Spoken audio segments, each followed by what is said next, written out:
Exodus chapter 8. 7 days passed after the Lord struck the Nile. Then the Lord said to Moses, "Go to Pharaoh and say to him, 'This is what the Lord says. Let my people go so they may worship me. If you refuse to let them go, I will plague your whole country with frogs.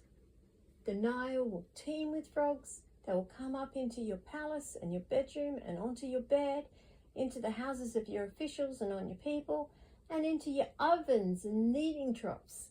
The frogs will go up on you and your people and all your officials.'" Then the Lord said to Moses, "Tell Aaron, stretch out your hand with your staff over the streams and canals and ponds, and make frogs come up on the land of Egypt." So Aaron stretched out his hand over the waters of Egypt, and the frogs came up and covered the land. But the magicians did the same things by their secret arts. They also made frogs come up on the land of Egypt. Pharaoh summoned Moses and Aaron and said, "Pray to the Lord to take the frogs away from me and my people, and I will let your people go to offer sacrifices to the Lord." Moses said to Pharaoh, "I leave to you the honor of setting the time for me to pray for you and your officials and your people, that you and your houses may be rid of the frogs, except for those that remain in the Nile." "Tomorrow," Pharaoh said. Moses replied, "It will be as you say, so that you may know that there is no one like the Lord our God. The frogs will leave you in your houses, your officials and your people. They will remain only in the Nile." After Moses and Aaron left Pharaoh, Moses cried out to the Lord about the frogs he had brought on Pharaoh, and the Lord did what Moses asked. The frogs died in the houses, in the courtyards and in the fields. They were piled up in heaps, and the land reeked of them. But when Pharaoh saw that there was relief, he hardened his heart and would not listen to Moses and Aaron, just as the Lord had said. Then the Lord said to Moses, "Tell Aaron, stretch out your staff and strike the dust of the ground, and throughout the land of Egypt the dust will become gnats." They did this, and when Aaron stretched out his hand with the staff and struck the dust of the ground, gnats came upon men and animals. All the dust throughout the land of Egypt became gnats. But when the magicians tried to produce gnats by their secret arts, they could not, and the gnats were on men and animals. The magicians said to Pharaoh, "This is the finger of God." But Pharaoh's heart was hard, and he would not listen, just as the Lord had said.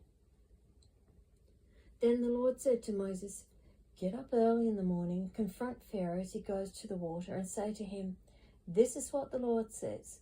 Let my people go so they may worship me.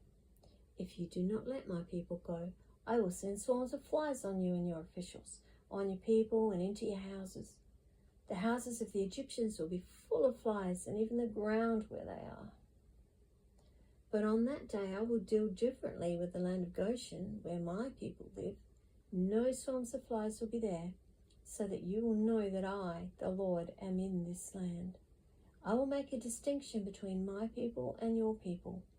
This miraculous sign will occur tomorrow." And the Lord did this. Dense swarms of flies poured into Pharaoh's palace and into the houses of officials. Throughout Egypt, the land was ruined by the flies. Then Pharaoh summoned Moses and Aaron and said, "Go, sacrifice to your God here in the land." But Moses said, "That would not be right. The sacrifices we offer the Lord our God would be detestable to the Egyptians. And if we offer sacrifices that are detestable in their eyes, will they not stone us? We must take a 3-day journey into the desert to offer sacrifices to the Lord our God, as he commands us." Pharaoh said, "I'll let you go to offer sacrifices to the Lord your God in the desert, but you must not go very far. Now pray for me." Moses answered, "As soon as I leave you, I will pray to the Lord, and tomorrow the flies will leave Pharaoh and his officials and his people. Only be sure that Pharaoh does not act deceitfully again by not letting the people go to offer sacrifices to the Lord." Then Moses left Pharaoh and prayed to the Lord, and the Lord did what Moses asked. The flies left Pharaoh and his officials and his people. Not a fly remained. But this time also Pharaoh hardened his heart and would not let the people go.